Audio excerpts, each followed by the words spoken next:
দেশকে এগিয়ে নিতে শিল্প কারখানা ও অর্থনৈতিক অঞ্চলগুলোকে পরিবেশ বান্ধব হিসেবে গড়ে তোলার তাগিদ দিয়েছেন অর্থনৈতিক অঞ্চল কর্তৃপক্ষ বেজার chairman Sheikh Yusuf Harun.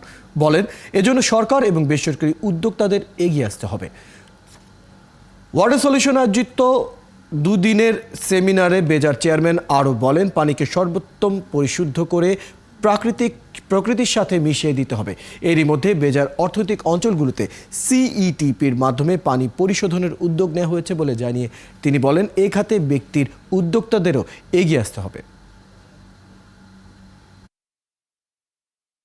Due to its investment-friendly policies, easy availability of the manpower and geopolitical reasons, Bangladesh is currently one of the most attractive destinations of the investor.